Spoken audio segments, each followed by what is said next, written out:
Hello guys, welcome to my channel SBR রান্নাঘর। আজকে আপনাদের সঙ্গে শেয়ার করতে যাচ্ছি কাতলা মাছের মাথা দিয়ে রান্না করা খুবই সুস্বাদু মুড়িঘণ্টর রেসিপি। এই মুড়িঘণ্টটা আমি রান্না করেছি আমার মা বা আমার দিদিমা, আমার কাকিমা, মাসিমারা যেভাবে রান্না করে থাকে সেইভাবে। তারা কোনো পেঁয়াজ রসুন ব্যবহার না করে মুড়িঘণ্ট রান্না করতো বা এখনও পর্যন্ত করে। তো এই মুড়িঘণ্টটা আমার কাছে অনেক বেশি ভালো লাগে, তাই এই রেসিপিটি আমি মাঝে মধ্যেই করে থাকি, আপনাদের সঙ্গেও আজকে শেয়ার করছি। ভালো লাগলে প্লিজ লাইক, কমেন্ট এবং শেয়ার করবেন, আর অবশ্যই আমার চ্যানেলটিকে সাবস্ক্রাইব করে পাশে থাকা বেল আইকনটি ক্লিক করে রাখবেন। তো আজকের রেসিপিটি করার জন্য আমি এখানে একটি বড় সাইজের কাতলা মাছের মাথা নিয়েছি। বাজার থেকে যখন মাছটা কিনে এনেছিল তখনই এই মাথাটাকে এভাবে দুই ভাগে ভাগ করে নিয়ে এসেছিল। এই মাথাটাকে খুব ভালো করে পরিষ্কার করে ধুয়ে এখন এর মধ্যে স্বাদ মতো লবণ আর সামান্য হলুদের গুঁড়া আর সামান্য মরিচের গুঁড়া দিয়ে খুব ভালো করে মাখিয়ে নিচ্ছি। মাখিয়ে রেস্টে রাখার কোনো প্রয়োজন নেই, মাখিয়ে সঙ্গে সঙ্গে এখন আমি এটাকে ভেজে নিব। কড়াইতে বেশ খানিকটা তেল গরম করে নিচ্ছি। তেলটা গরম হতেই এর মধ্যে দিয়ে দিলাম লবণ হলুদ মাখিয়ে নেওয়া মাছের মাথাটা। মাছের মাথার এক পিঠ যখন কিছুটা হয়ে এসেছে তখন উল্টে নিচ্ছি। এভাবে করে উল্টে পাল্টে খুব ভালো করে মাছের মাথাটাকে ভেজে নিব। একদমই লাল লাল করে মাছের মাথাটা ভাজা হয়ে গেছে, এখন তুলে নিচ্ছি। মাছের মাথাটা তুলে নেওয়ার পরে এখন এই তেলের মধ্যেই দিয়ে দিচ্ছি ফোড়নে আস্ত এলাচ আর দারচিনি।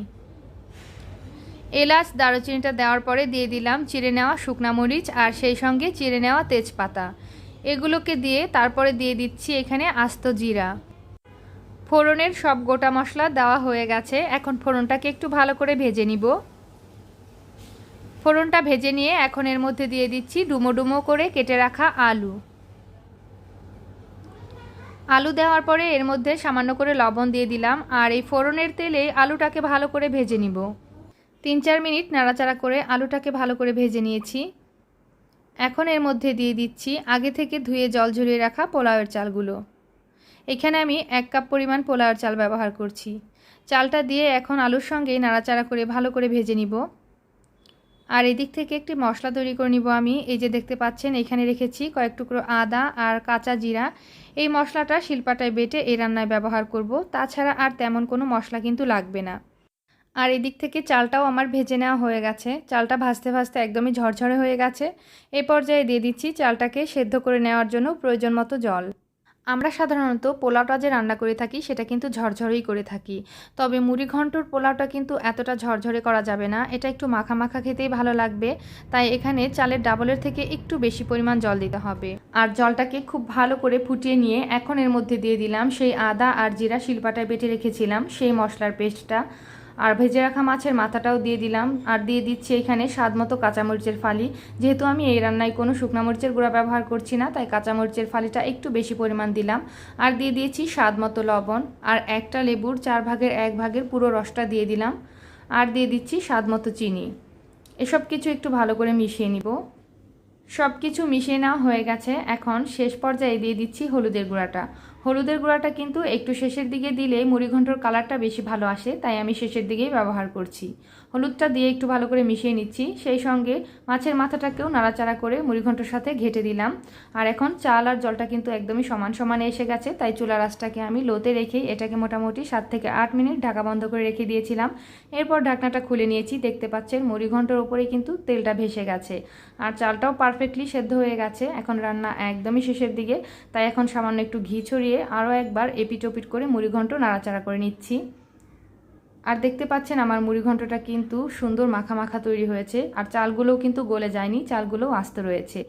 তো ঘিটা মিশিয়ে নেওয়ার পরে আমি চুলার আঁচটা লোতে রেখে এটাকে ঢাকা বন্ধ করে আরও 2 থেকে 3 মিনিট রেখে দিয়েছিলাম দমে। এরপর গ্যাস অফ করে আরও 5 মিনিট মতন রাখার পরে এর ঢাকনাটা খুলে নিয়েছি।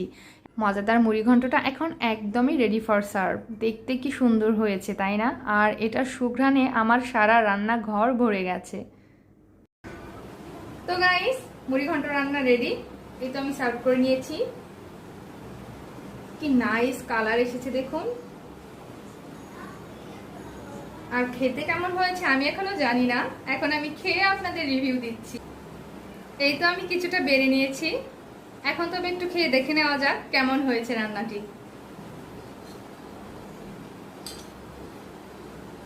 একটু আলু আর একটু মাছ সহ নিয়ে নিলাম।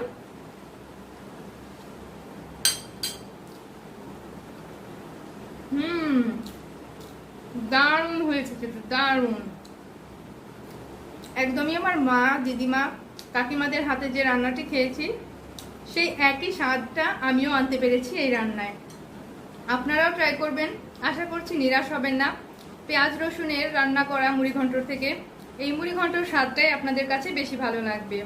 আর রেসিপি ভালো লাগলে কমেন্ট করতে কিন্তু ভুলবেন না, লাইক করতেও ভুলবেন না।